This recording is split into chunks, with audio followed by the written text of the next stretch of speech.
What happens when the person cast into darkness becomes the light that everyone desperately needs? Sera was invisible, the silent omega of Shadow Peak Pack, enduring a life of whispers, hunger, and the cruel indifference of Alpha Thornwell Blackridge.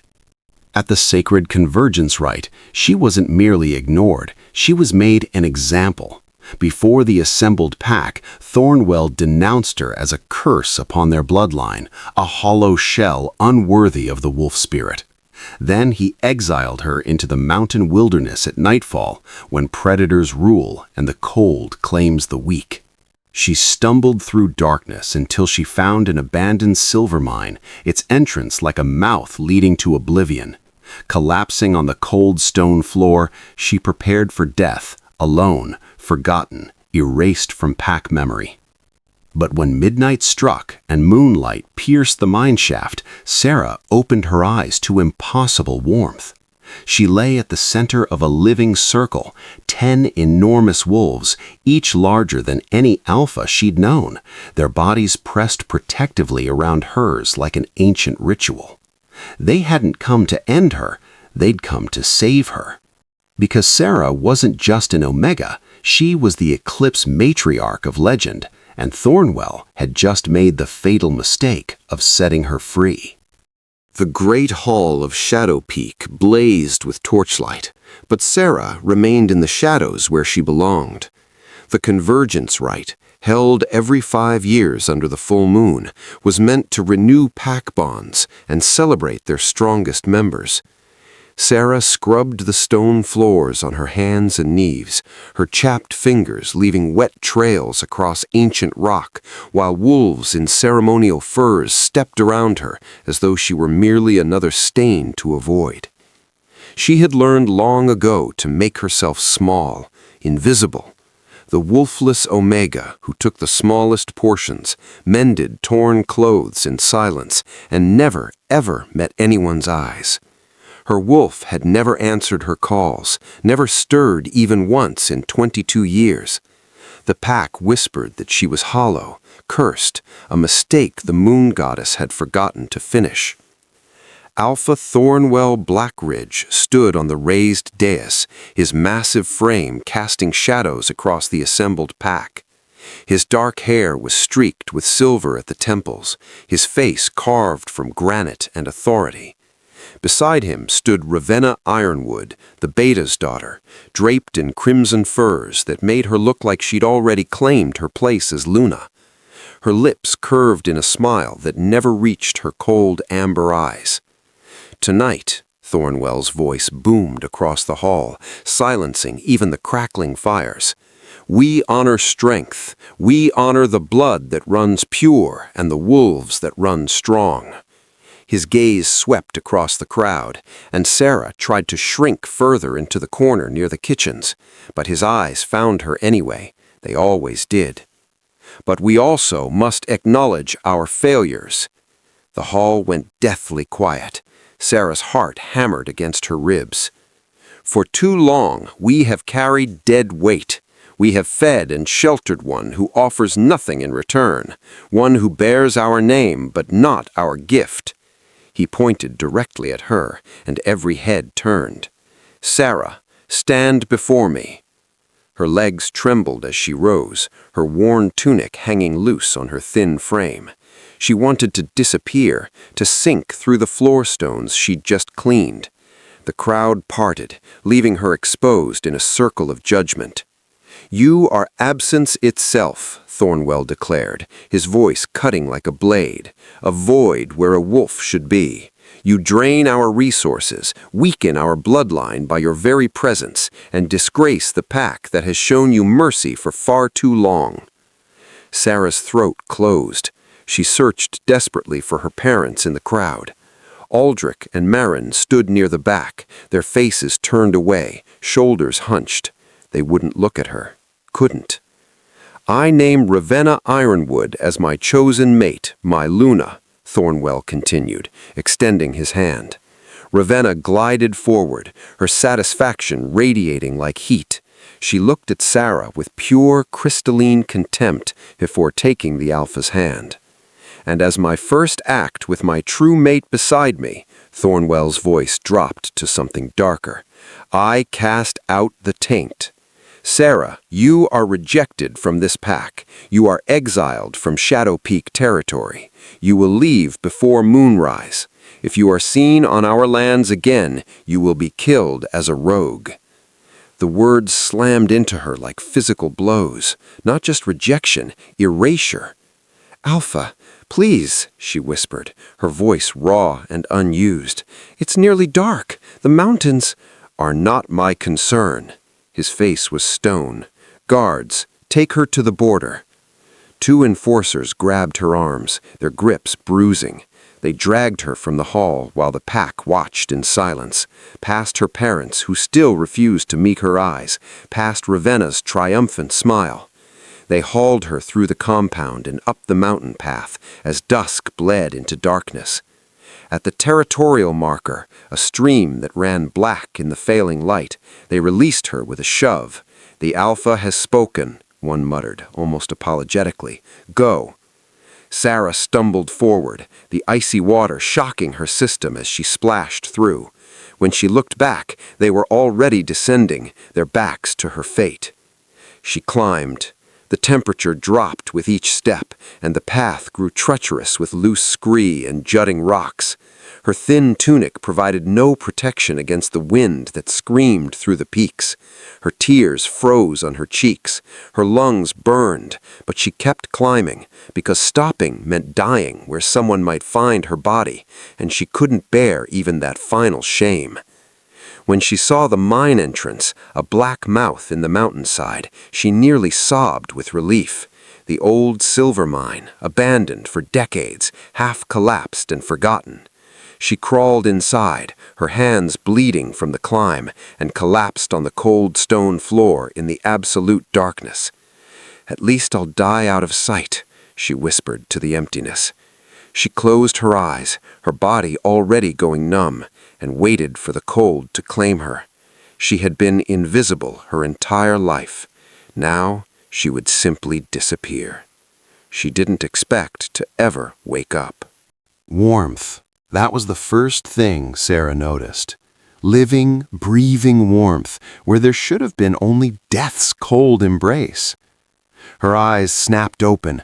Moonlight streamed through cracks in the mine shaft above, painting everything in silver and shadow. But it wasn't the light that stole her breath. It was the bodies pressed against her own.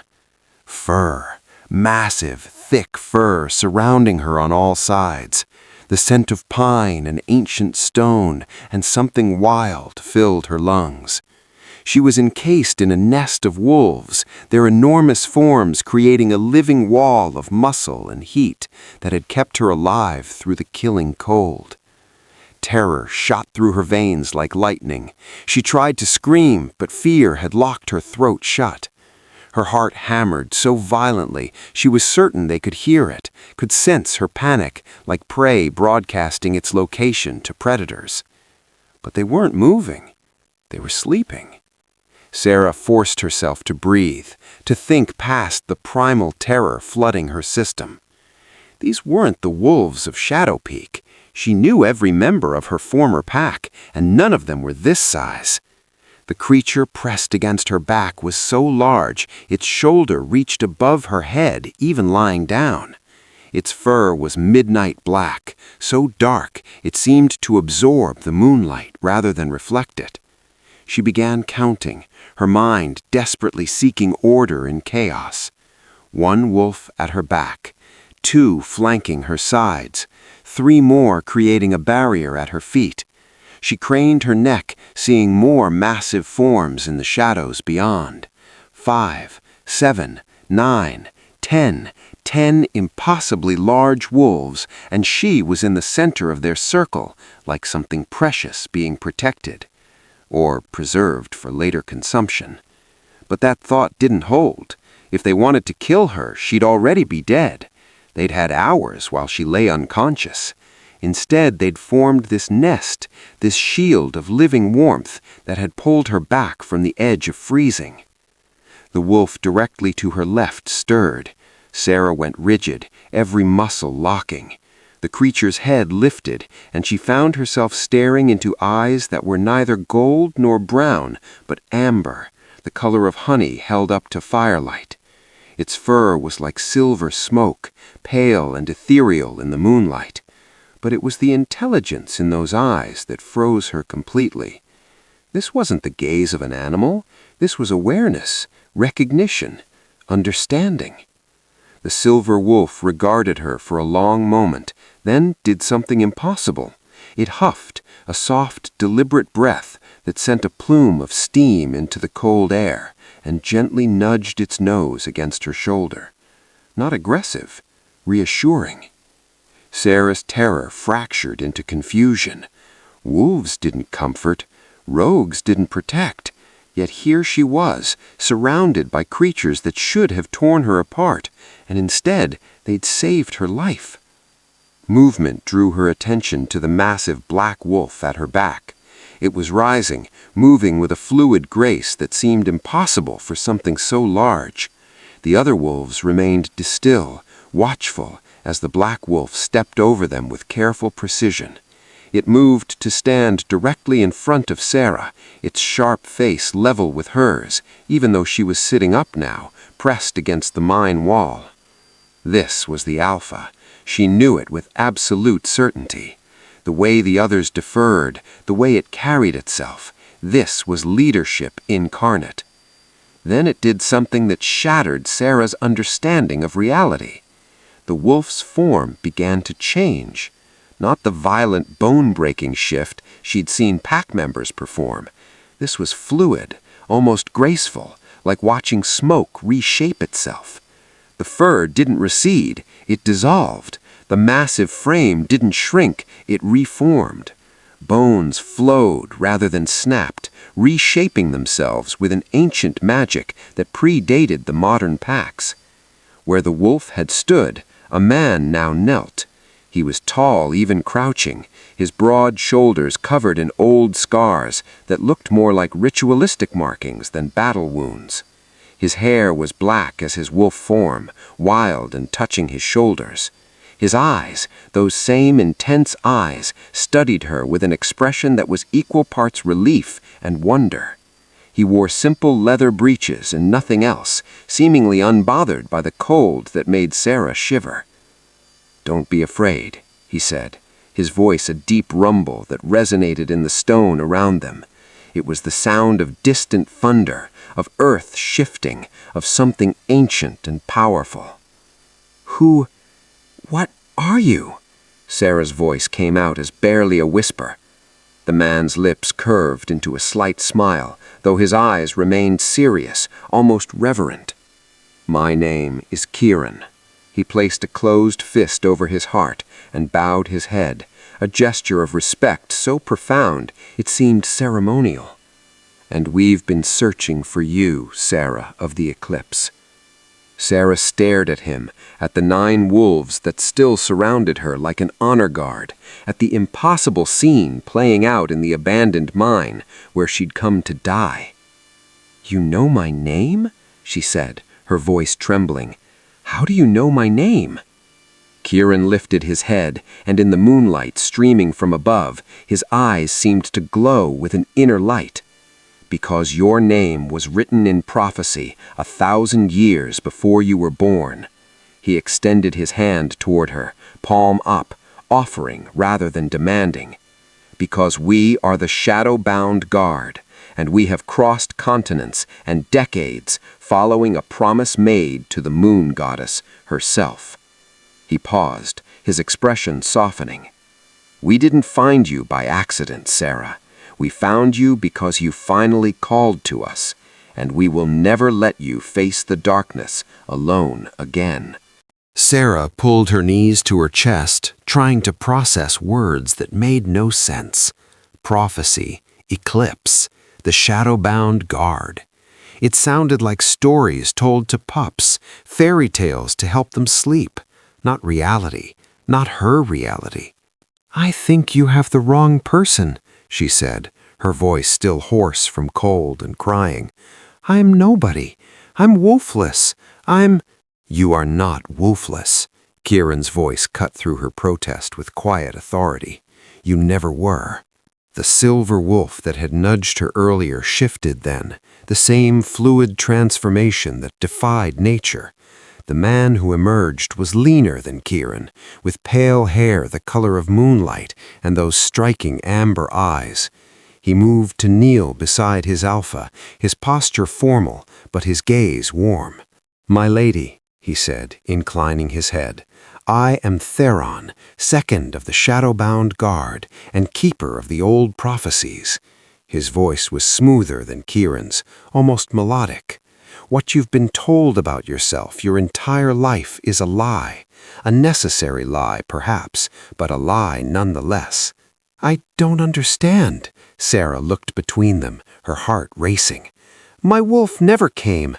I've called and called since I was 13, and there's never been anything but silence." "Because it was caged," Kieran said, his jaw tightening, "bound by blood magic so powerful, so forbidden, that even the moon goddess herself could not break it without killing you."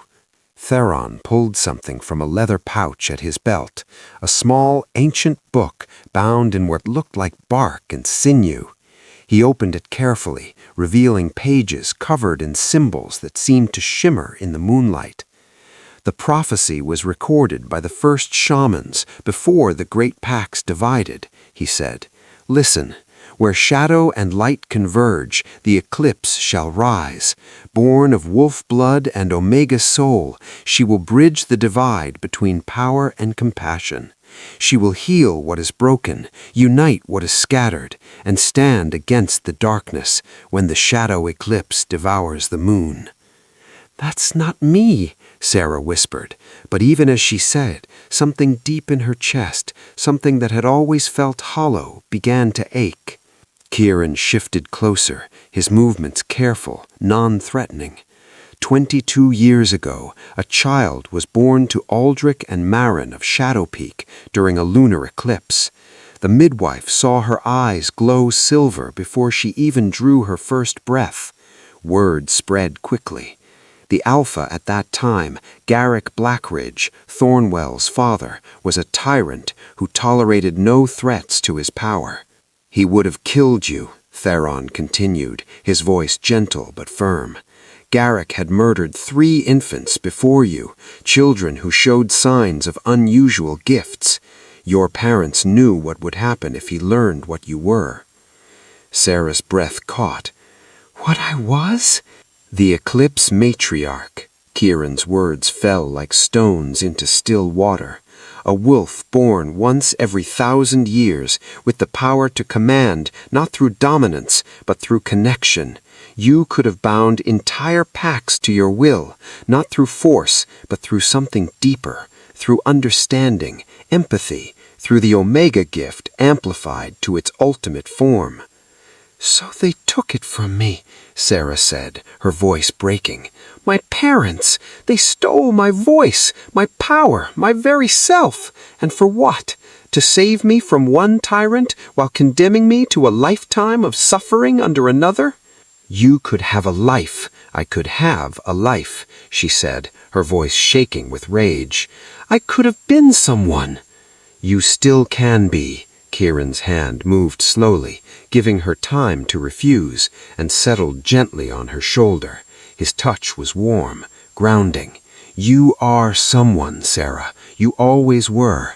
They couldn't erase what you are, only hide it. And now it's time for you to meet her." The glow from the mark on her chest intensified, pulsing in rhythm with her heartbeat. Sera felt something stir deep within her, something that had been sleeping for so long she'd forgotten it was there. A presence, a voice that was hers but not hers, a wolf that had been waiting in the darkness for 22 years, waiting to finally be free. The days that followed blurred together in the darkness of the mine. The shadow-bound guard transformed the abandoned space into something resembling a camp, fires for warmth, furs for bedding, meat from their hunts.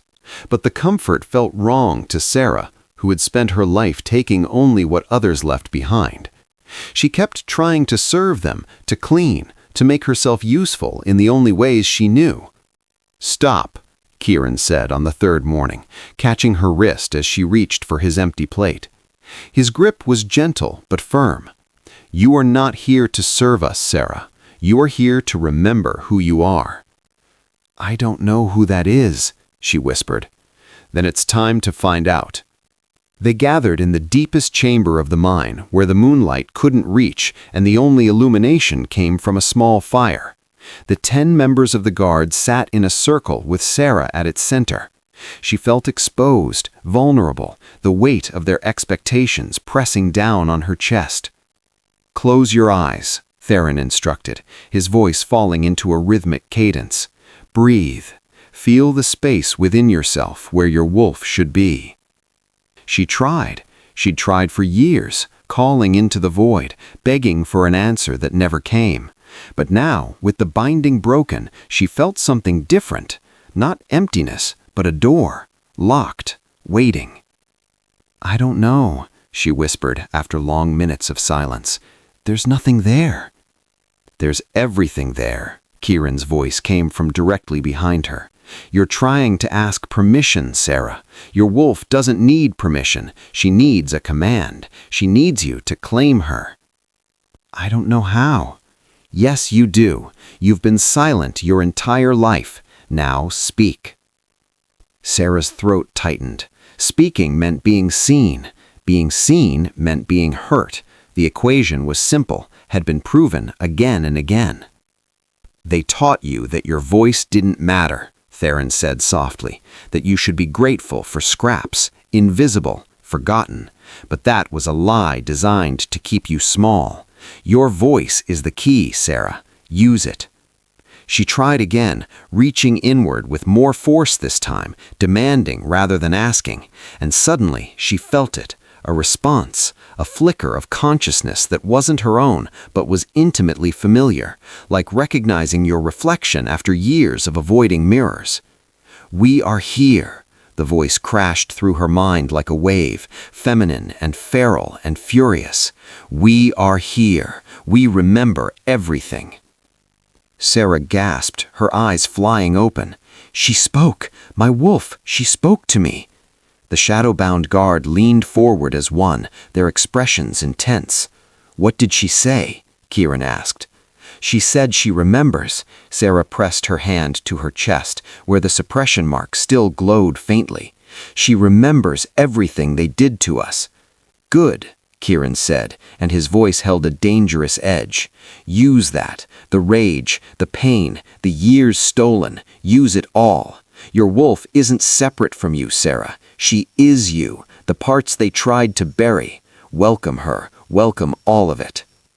Sera closed her eyes again and dove inward, past fear, past the learned helplessness, down to where her wolf waited. She felt the rage there. 22 years of suppressed fury at the cage, at the binding, at being forced into silence while her true self screamed unheard. "I'm sorry," Sera thought. "I didn't know." "We know, but they will know. They will all know what they threw away." "Yes," Sera agreed, her own anger rising to meet her wolf's. "They will." The connection snapped into place like a bone resetting. Power surged through Sera's body, and she screamed. It wasn't the shift she'd seen others perform. Quick, practiced, efficient. This was violent. This was birth and death and resurrection all at once. Her bones didn't just break, they shattered and reformed. Her skin burned as fur erupted. Her senses exploded outward, suddenly able to hear heartbeats, smell emotions, taste the mineral content of the stone around her. The mine itself seemed to tremble, small rocks falling from the ceiling as energy poured off her in waves. The guard scrambled back, giving her space, as silver light filled the chamber, brighter than the fire, brighter than moonlight. It was the color of mercury, of liquid starlight, and it poured from Sera's transforming body like water. When the light finally dimmed, when the trembling stopped, a wolf stood where Sera had been. She was massive, larger even than Kieran's black wolf, her shoulder easily reaching a man's chest. Her fur was ethereal, silver-white, seeming to shift between solid and translucent, like she was made of captured moonlight. And her eyes were molten silver, reflecting light like mirrors, ancient and knowing, and absolutely fearless. Kieran shifted immediately, his black wolf emerging. He approached slowly, head lowered in respect, and touched his nose to hers. The gesture was reverent, acknowledging. Around them, the other 9 guards shifted and did the same, one by one, creating a circle of wolves around their matriarch. Sera's wolf threw her head back and howled. The sound that emerged wasn't just noise, it was power made audible, a declaration that echoed through the mine, through the mountain, across the valleys beyond. It was the sound of something lost finally being found, of chains breaking, of a queen claiming her throne. The shadow-bound guard joined her, their voices rising in harmony, and for the first time in her life, Sera felt it. Belonging. Purpose, home. When the howling stopped, Kieran's wolf turned toward the mine entrance, an invitation. Sera understood instantly. She had spent 22 years in cages, physical, magical, invisible. Now there was only one thing left to do. Run. They burst from the mine into the moonlit night, 10 massive wolves surrounding one luminous figure. Sera's paws barely touched the ground as she raced across the mountainside, her body moving with an instinctive grace she'd never known existed. The wind in her fur, the earth beneath her feet, the pack running with her. It was everything she'd been denied, everything she'd never known she needed. She was no longer invisible. She was radiant. 3 days after the convergence rite, Thornwell Blackridge stood at his window overlooking Shadow Peak territory, a gnawing unease in his gut that he couldn't quite name. The pack should have been celebrating, a new Luna, renewed bonds, strength reaffirmed. Instead, an uncomfortable silence had settled over the compound like fresh snow, muffling everything. He told himself he'd done what was necessary. Sera had been a drain on resources, a constant reminder of weakness. Yet he kept seeing her face in those final moments, not defiant, not angry, just quietly accepting her death sentence as though she'd expected nothing else from him, from any of them. The door opened without ceremony, and Garrett, his best tracker, stumbled into the room. The man's face was ashen, his eyes wide with something Thornwell had rarely seen in his warriors, genuine fear. "Report," Thornwell commanded, turning from the window. "Did you find the body?" Garrett's mouth worked soundlessly for a moment. He looked like a man who'd seen a ghost, or worse. "Alpha, she's alive." Thornwell's chest tightened. Relief warred with something else, something that felt dangerously close to hope. "You found her. Where is she?"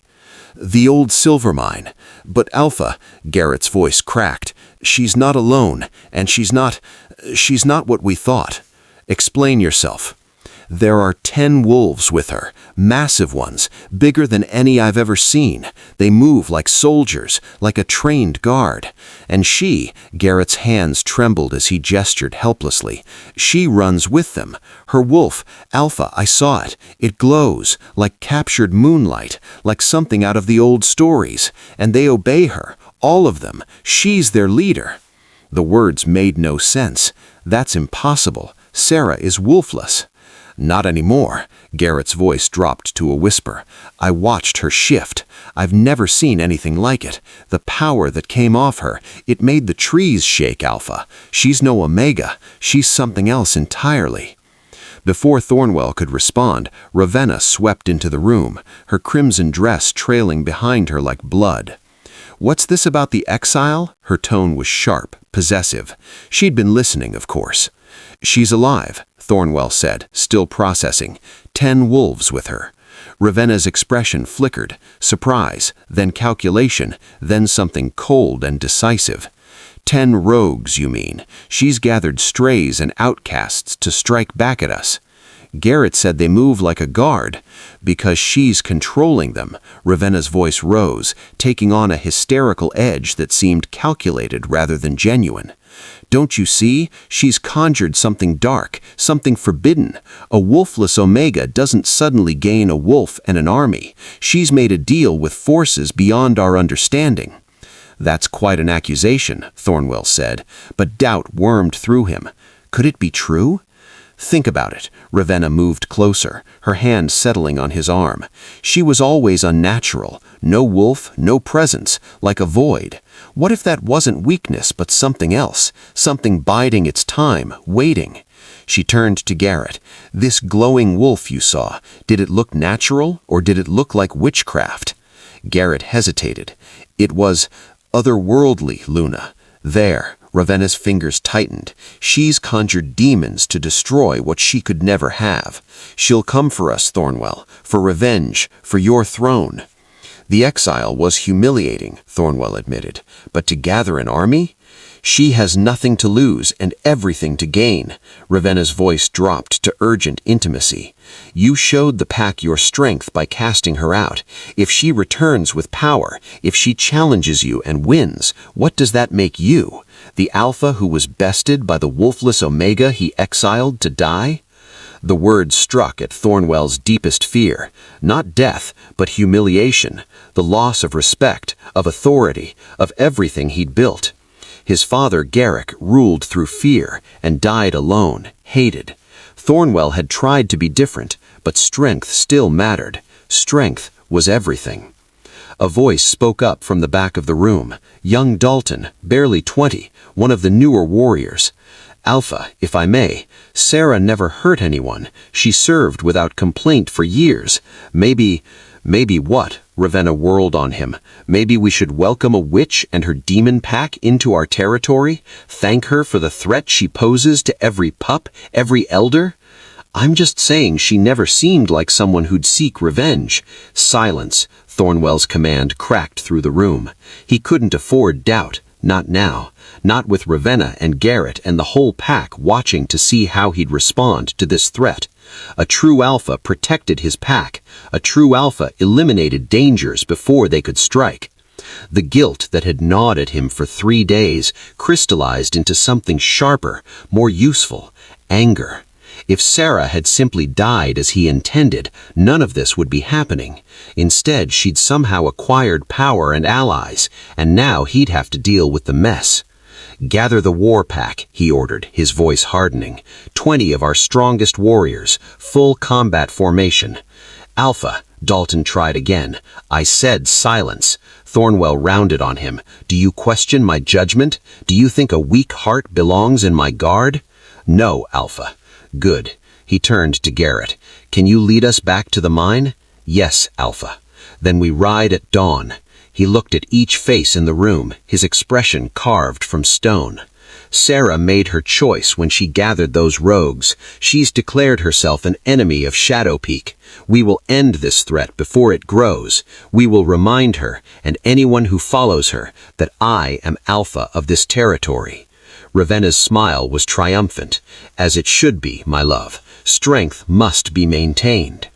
As the others filed out to prepare, Thornwell returned to the window. Somewhere in those mountains, the girl he'd exiled to die had become something else, something that glowed like moonlight and commanded loyalty from 10 massive wolves, something that made his best tracker's voice shake with fear. He told himself it was witchcraft, dark magic, a threat to be eliminated. But deep in his chest, where the guilt still lived, a small voice whispered a different truth. He'd made a terrible mistake, and tomorrow he'd either correct it or die trying. The war pack would ride at dawn, and one way or another, this would end. Theron burst into the mine at full sprint, his silver wolf form sliding to a halt on the stone floor before he shifted back to human. His chest heaved with exertion, and his amber eyes blazed with urgency. "They're coming," he gasped. "Thornwell, 20 warriors, full battle formation. They'll be here by dawn." The words hung in the air like smoke. Sera felt ice flood her veins, the old familiar fear rising up to choke her. 20 warriors, trained fighters who'd spent their lives preparing for battle, while she'd spent hers scrubbing floors. The Eclipse Matriarch might be prophesied power, but she'd had her wolf for barely a week. Kieran was on his feet instantly, his tactical mind already working. How far out? 5 miles, maybe 6. They're moving fast but cautious. Garrett's leading them. He knows this terrain. Farron's gaze found Sera. They're coming to kill you. The other 8 members of the guard gathered quickly, their expressions grim but ready. These were warriors who'd spent lifetimes waiting for this moment, who'd crossed continents to find her. Now their purpose had arrived, and they would fulfill it. "We need to move," Kieran said, already planning. "There are 3 routes out of this valley. One to the north through the pass, one west along the ridge, one south through the river gorge. We split up, leave false trails, reconvene at—" "No." Sera's voice was quiet, but something in it made Kieran stop mid-sentence. Every eye turned to her. "Sera," Kieran said carefully, 20 warriors is a significant force. We're 10. The odds—" "I know the odds." She stood, her legs steadier than she expected. "I know exactly what 20 Shadow Peak warriors can do. I've watched them train my entire life while I scrub the blood from the practice grounds." "Then you understand why we need to leave," Theron said, his tone gentle but firm. "You've only just found your wolf. You're not ready for this." "I'll never be ready." Sera looked at each of them, these 10 warriors who'd given up everything to find her, who'd kept her alive, who'd helped her remember who she was. There will always be another threat, another pack, another alpha who sees me as something to destroy or control. If we run now, we'll run forever.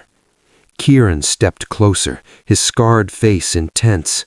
"There's no shame in tactical retreat. We can train you, prepare you." "For how long?" Sera's voice strengthened. "Weeks? Months? Years? While Thornwell gathers more allies, spreads word that the Eclipse Matriarch fled from him? While other packs hear that I'm weak, that I can be chased, that I can be hunted?" She moved to the mine entrance where the first gray light of dawn was still holding the valley. Somewhere out there, 20 wolves were coming to erase her from existence, again. "I've run my entire life," Sera said, her back to them. "I ran from their cruelty, from their contempt, from every moment that made me feel small and worthless. And where did it get me? To a mine shaft, waiting to die in the dark." "That's not—" Kieran began. "It is." Sera turned to face them, and in the firelight, her eyes flashed silver. "Running didn't save me. You did. Finding my wolf did. Learning that everything I was told about myself was a lie, designed to keep me powerless. That saved me." She walked back into their circle, standing taller than she'd ever had.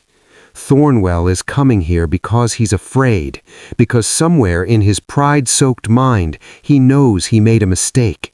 He exiled what he thought was nothing and accidentally freed everything he should have feared. Now he's trying to fix his error before the rest of the wolf world learns what he did." "So let him come," Farron said slowly, understanding dawning in his eyes. "Let him come," Sera agreed. "This is my territory now. That's what he needs to understand. I'm not a pack member begging for scraps anymore. I'm not an Omega he can throw away. I'm the Eclipse Matriarch, and this ground," she stamped her foot, "this mountain, this valley, it's mine. He's the one trespassing." Kieran's expression shifted from concern to something else. Pride. "You're sure about this?" "I'm terrified, but I'm sure. If I run from Thornwell, I'll run from every threat forever. The prophecy said I'm meant to unite the packs, to heal what's broken. How can I do that if I can't even face the Alpha who threw me away?" "She's right." It was Ronan who spoke, the russet-furred tracker who'd been silent until now. The Eclipse doesn't hide. She rises. It's literally in the name. A fierce grin spread across Kieran's scarred face. Then we make our stand here. He turned to the others, his voice dropping into command. Defensive positions. Use the terrain. They expect to find a frightened Omega and some rogues. Instead, they'll find the shadowbound guard and their matriarch. The guard moved with practiced efficiency, but Sera called out, stopping them. Not defensive positions. They turned, confused. "What do you mean?" Kieran asked. Sera walked to the mine entrance and stood framed in the opening, where the first gray light of dawn was beginning to touch the valley. She could feel her wolf stirring, ready, eager even. 22 years of silence, and now she had so much to say. "I don't want them to find us cowering in the dark," she said. "I want them to come to this mine and see me standing in the light. I want Thornwell to look at what he threw away and understand the magnitude of his mistake." She turned back to face her guard, her family, and her voice rang with authority she'd never known she possessed. "Let them come to me, and let them see exactly what rises when you try to bury the Eclipse." Dawn broke over the mountain valley in shades of gold and blood red, painting the mine entrance in fire. Sera stood at the threshold in her human form, flanked by Kieran and Theron, with the other 8 members of the shadow-bound guard positioned strategically on the rocks above. She'd dressed in leather breeches and a simple tunic Kieran had provided, clothing meant for warriors, not servants. Her hair hung loose around her shoulders, and on her chest, visible through the tunic's open collar, the suppression mark glowed with faint silver light. She didn't have to wait long. They emerged from the tree line like a wave of shadow, 20 wolves in perfect formation, moving with the synchronized precision of trained warriors. They were large, powerful, the pride of Shadow Peak's fighting force. At their head, a massive gray-brown wolf that could only be Thornwell. Even in wolf form, his authority was unmistakable. The war pack spread out in a semicircle, surrounding the mine entrance with military efficiency. Escape routes cut off, high ground claimed. It was textbook assault positioning. They'd come prepared for a slaughter. Then Thornwell shifted, his transformation quick and brutal in the way of modern wolves. He stood naked in the cold dawn air, his muscled frame imposing, his face carved from granite and certainty.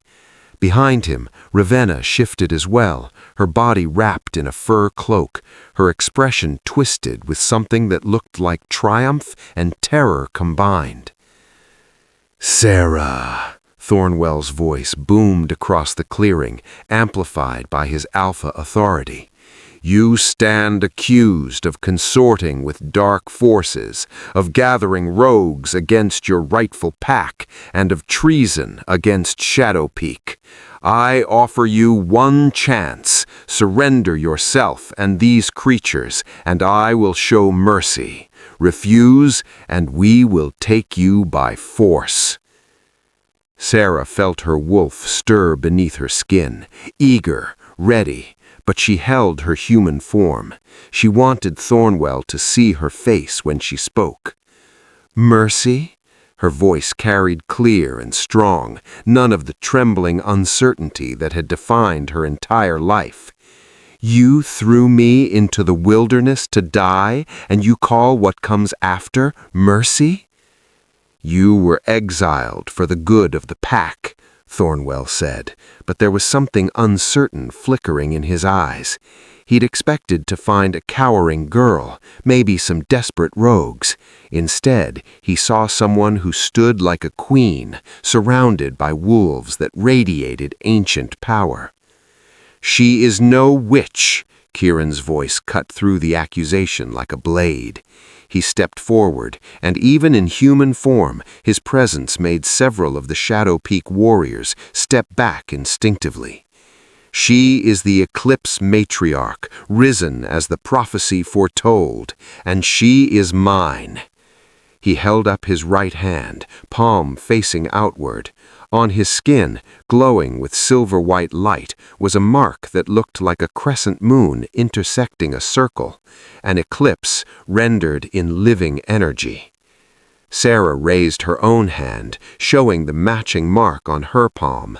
The two symbols pulsed in perfect synchronization, responding to each other like twin heartbeats. "The mating mark," Theron said from Sera's other side, his voice ringing with formal authority. "Bestowed only by the moon goddess herself. It cannot be faked, cannot be forced, and cannot be denied. The eclipse has chosen her mate, and the covenant is sealed." Thornwell stared at the marks, his face paling. The mating mark was sacred, undeniable proof of a bond blessed by forces greater than any Alpha. That's not possible. She was wolfless. She was nothing." "She was never nothing," Kieran said, his voice dropping to something dangerous. "You were simply too blind to see what stood before you."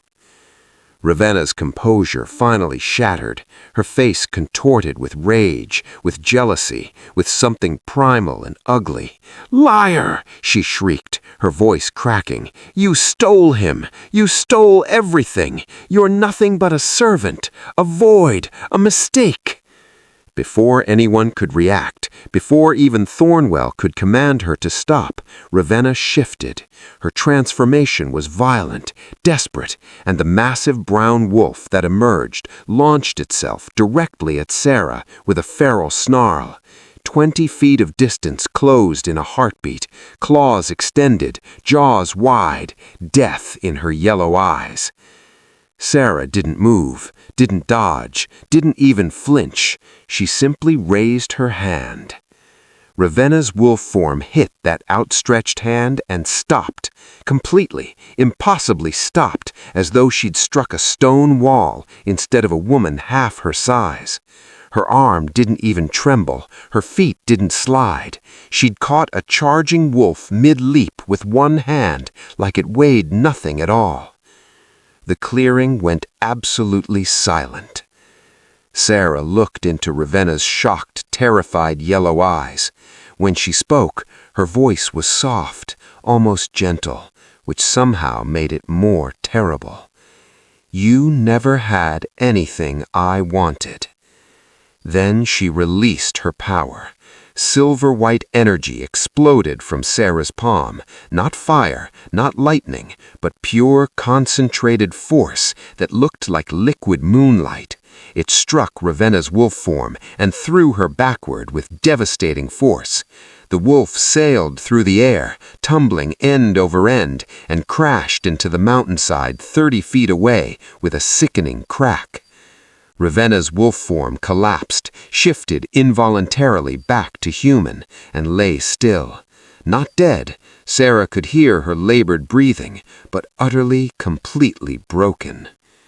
Sera lowered her hand, the silver light fading. She looked at Thornwell, at his 20 warriors who were now whimpering and backing away, their tails tucked between their legs. "I am the Eclipse Matriarch," she said, and her voice carried the weight of prophecy, of destiny, of power that had been bound for 22 years and now was free. The sun crested the mountain behind her, and for just a moment she was silhouetted in light that made her seem to glow, made her look exactly like what she was, something divine and terrible and absolutely unstoppable. Thornwell fell to his knees. He couldn't help it. His body simply surrendered to the presence before him. Thornwell remained on his knees, but his eyes flickered to his 20 warriors still in wolf form behind him. Sera could see the calculation happening behind the shock. He was outnumbered, yes, but his force was still twice theirs. He was an alpha who'd built his reputation on never backing down, never showing weakness. "You have power," Thornwell said, his voice hoarse but hardening. "I can see that now, but you're still just one wolf, 10 against 20. His gaze swept over the shadow-bound guard.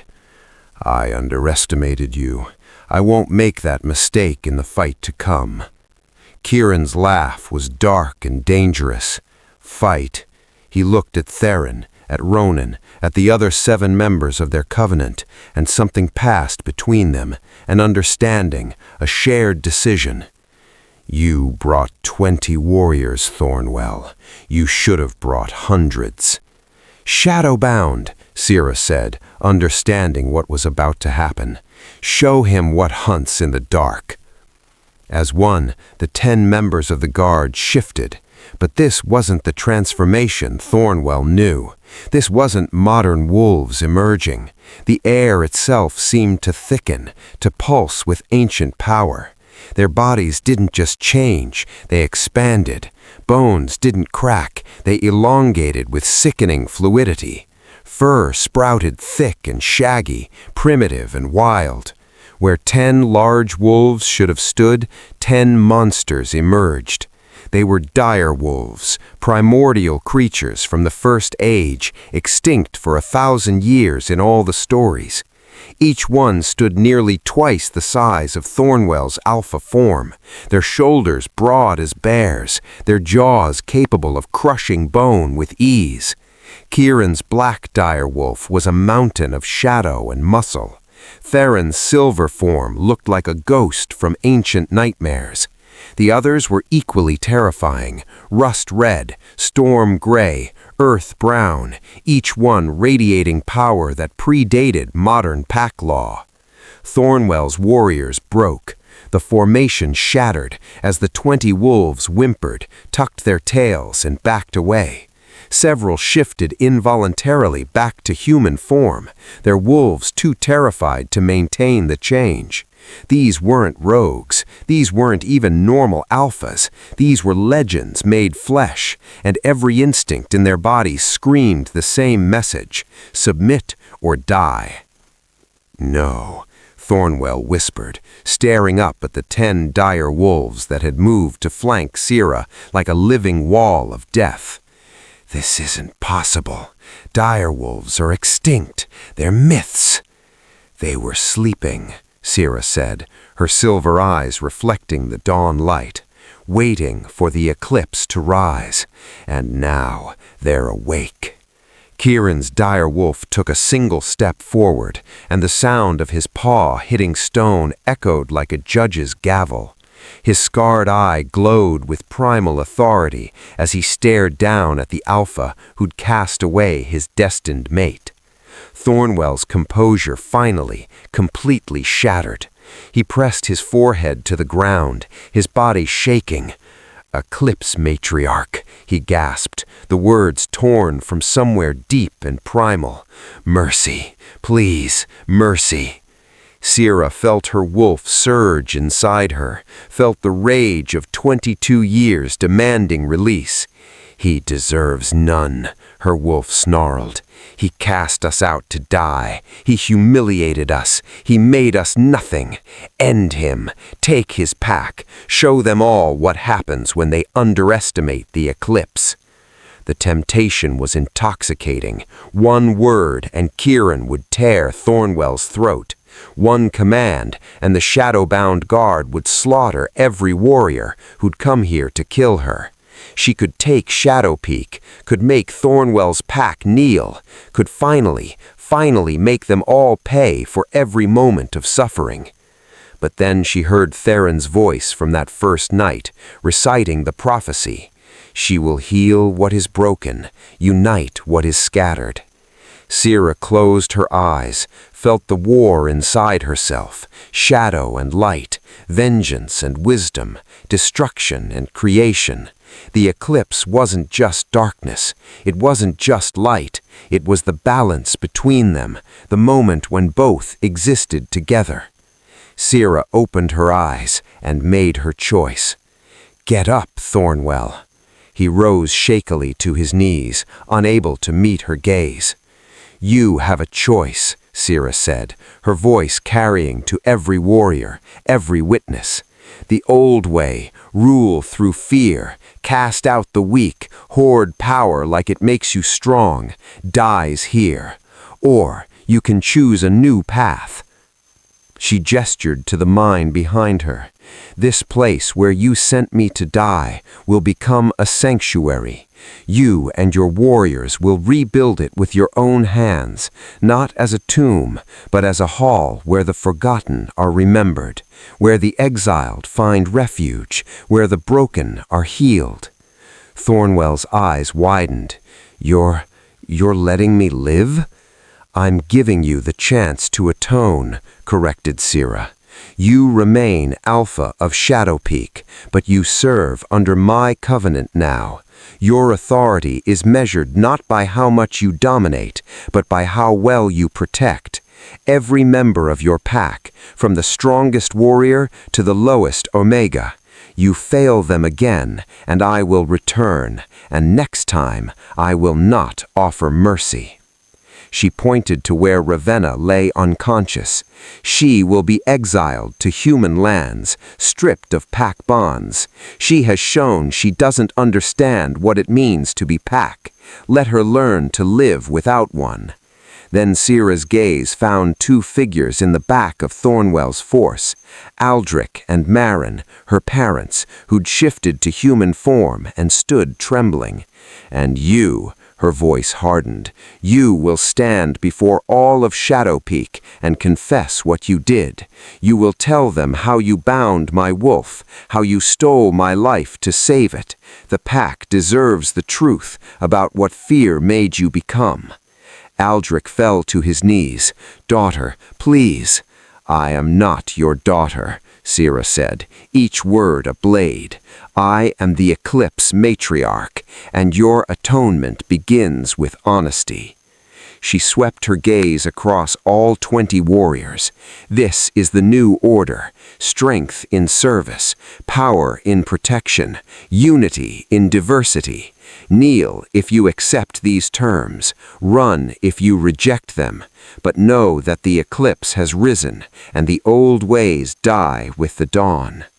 For a long moment nobody moved. Then Thornwell, still on his knees, bowed his head until his forehead touched the stone. I accept, Eclipse Matriarch. I will serve. I will atone.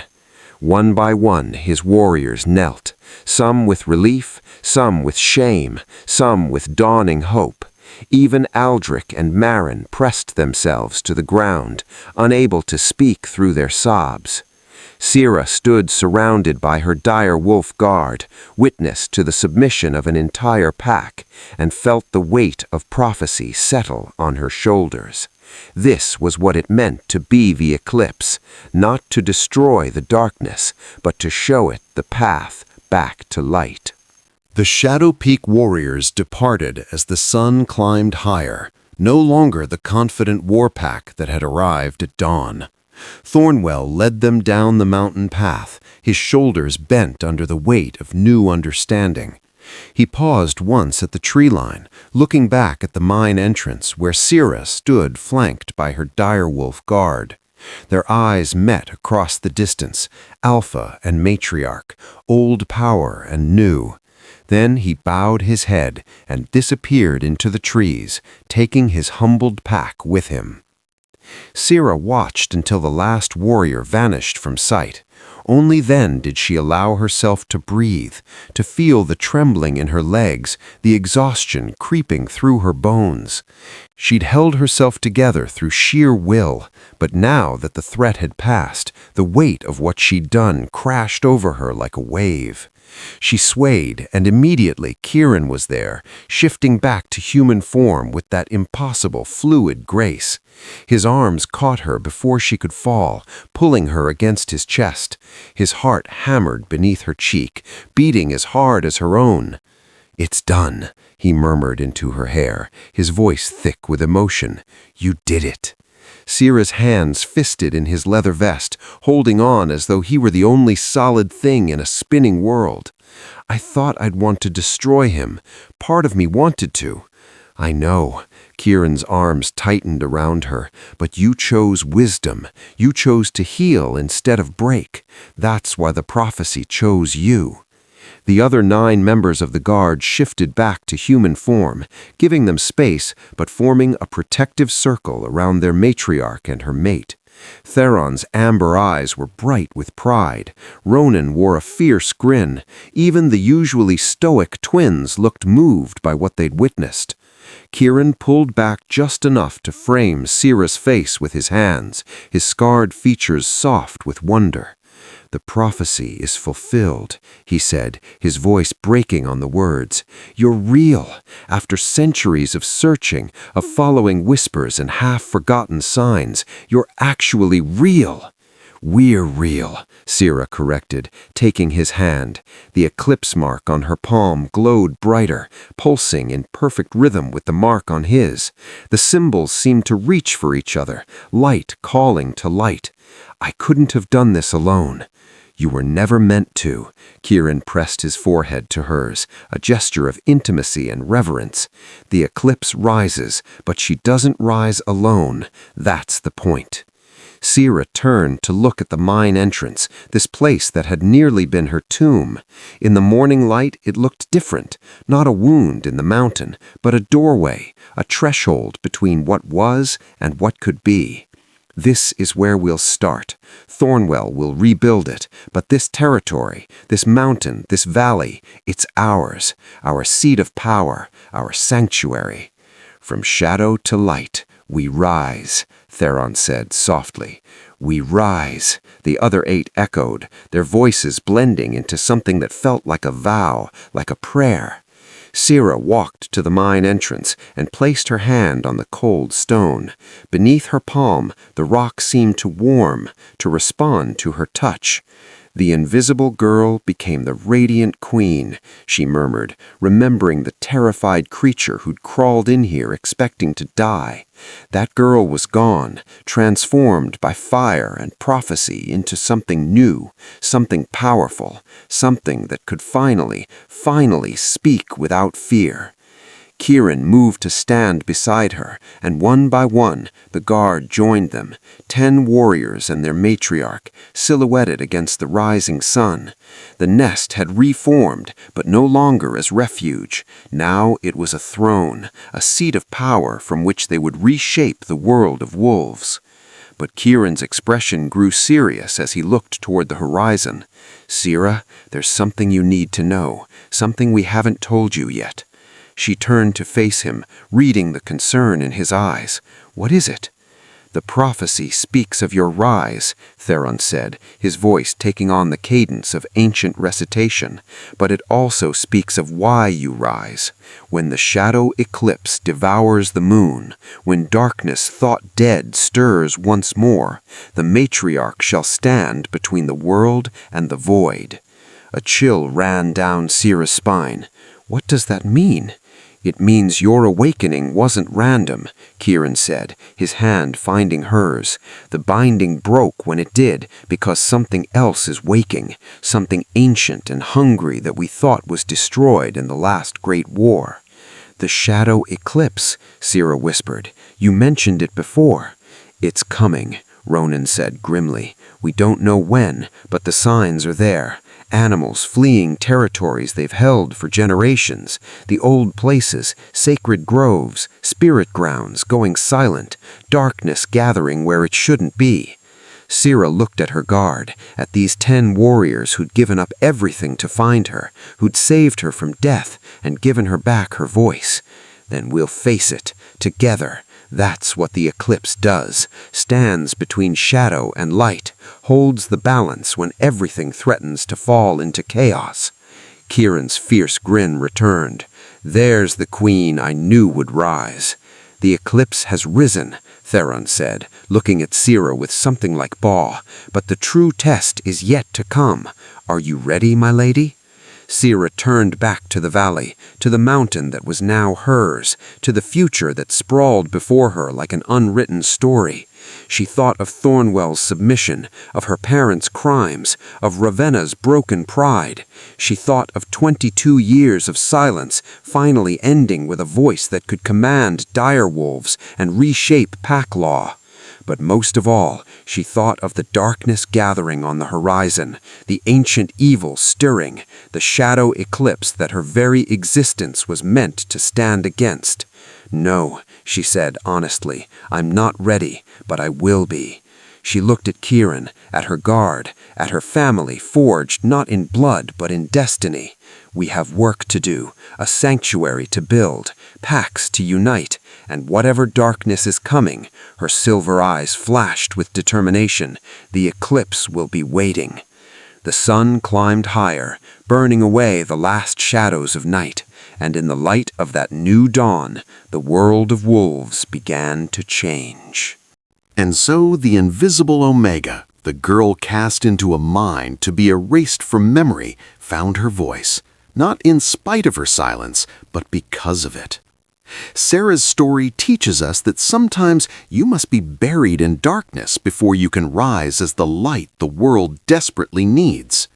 She wasn't just surrounded by a nest of wolves, she was surrounded by a destiny written in prophecy, a power that had been sleeping for 1,000 years, waiting for her to finally claim it. But the story is far from over. Thornwell now serves under her covenant, bound by mercy he didn't deserve. Her parents must face the consequences of stealing 22 years of her life. And somewhere in the shadows, an ancient darkness stirs. The shadow eclipse that prophecy warns will devour the moon and plunge the world into chaos. What evil is awakening in the forgotten places? How will Sera and her shadow-bound guard face an enemy that nearly destroyed the first packs? And can the Eclipse Matriarch unite the fractured wolf world before the darkness claims them all? Love the story and want to find out what happens next? Please let me know in the comments. Your support is what makes these stories possible. Don't forget to hit that like button, share this video with another story lover, and most importantly, subscribe to the channel and ring that notification bell. Thank you for listening, and we'll see you in the next chapter.